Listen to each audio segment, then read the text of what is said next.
bay, which is something Insur can't do. Because if Insur builds a rock support bay and all of a sudden Levin hits him with, a one-base Colossi or some mass blink soccer play, and Insur is missing those key units and needs to defend it, he's in big trouble there. So he's, got to wait until he gets a little bit more scouting information before he can commit to attack.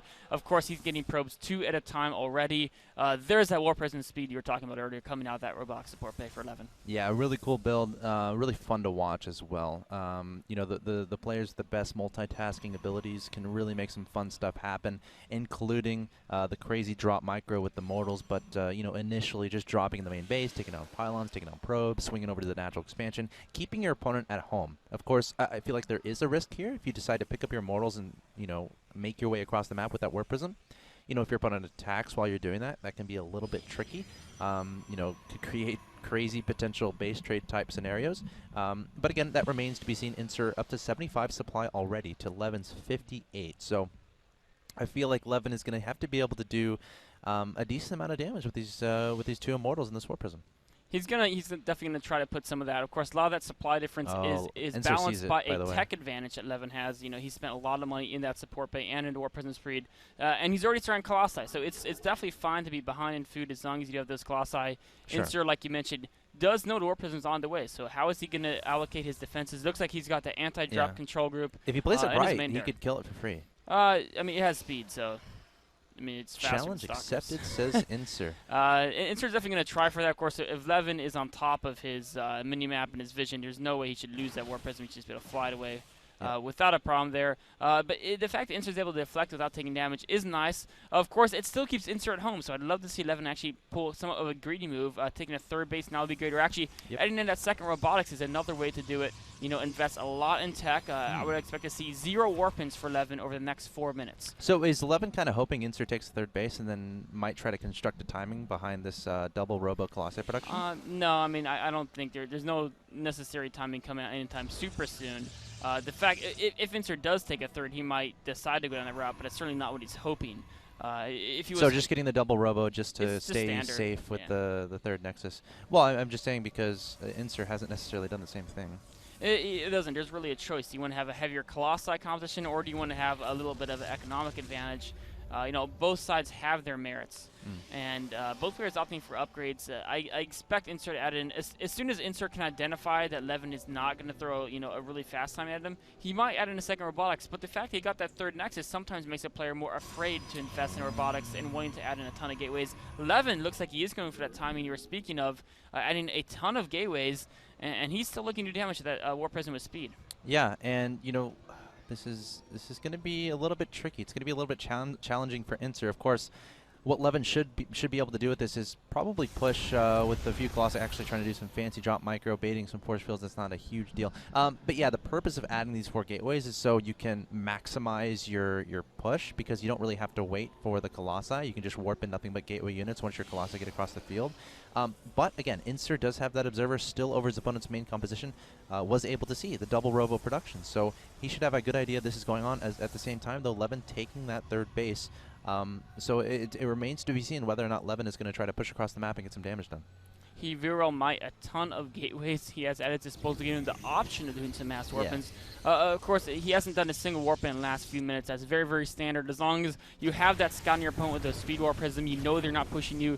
There's no reason to invest in warp gate units. You can invest in Colossi and upgrades, expansions, because those are things that are going to be stronger as the game goes on, whereas those warp gate units are really, you want them right for the battle, but if you know they're not pushing out, you know there's not going to be battle right this second. There's no reason to, jump the gun and get them early. Ooh, Warp Prism just getting out there in time, making sure it doesn't die to those Stalkers. Insur a little bit faster with the Twilight Council starting charge already. It's a fairly fast charge. Levin, a 2nd Forge going down. This is a little bit unusual in PvP.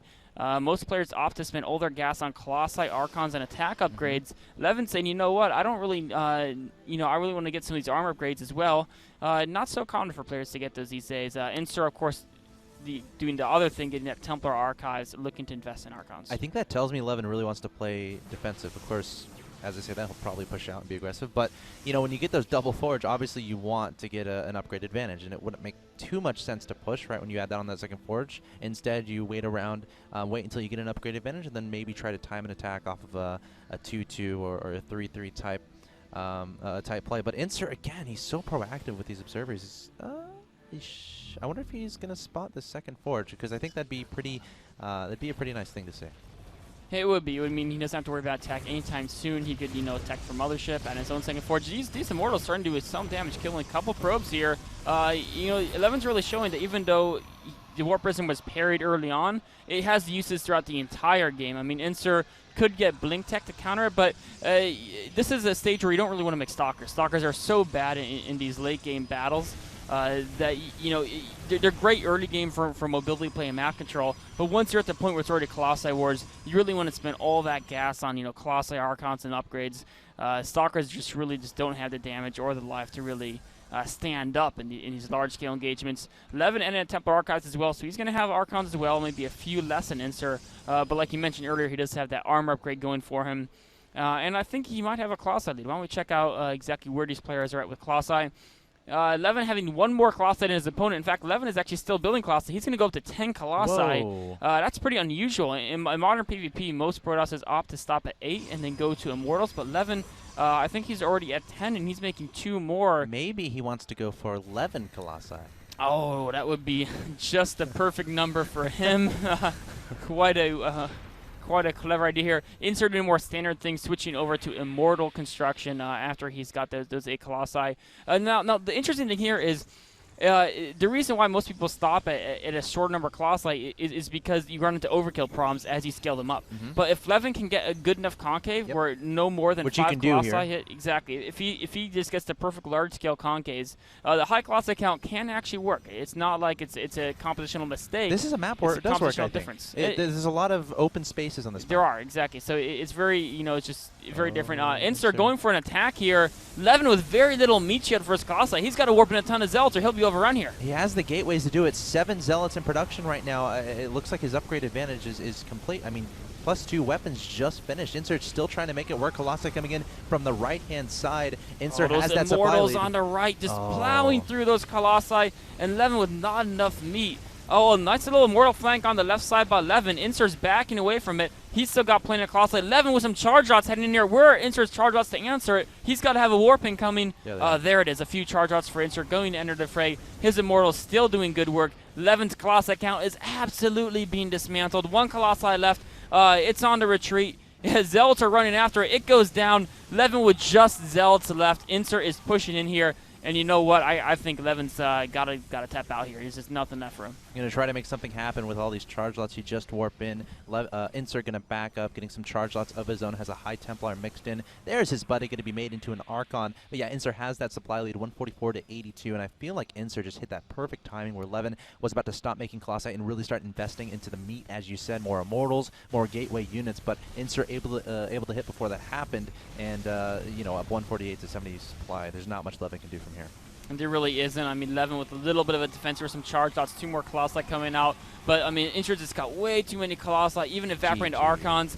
Levin GG's. Insur wins, going up 1-0 in this series. Levin, we're going to come into game 2 where he's going to be on the back foot in a must-win situation. Insur with a great game number 1. A lot of things we could potentially discuss about that game, but I think it comes down to Levin maybe investing a little bit too much in the Colossi. If you think about if he cuts 2 Colossi, those last 2 Colossus, and starts investing into either Immortals or more gateway units, would that have been... Or, I mean, how much different would that game be? It could have been a little different. Also, the second Forge.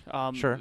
Most top Protosses don't get the armor upgrades just because they're of very little value in PvP. I mean, the Colossi with attack is in +2, so the armor is actually worth half as much as attack. Not really worth it in most situations. All right, guys, that was game number 1 between Levin and Insur. Insur taking game number 1. He's 1 win away from advancing to the next round of his lower bracket of his group. Levin needs to win 2 in a row here, or he's going to be out of the global final of the World Championship Series for StarCraft II. Guys, don't go anywhere. Game 2 coming up.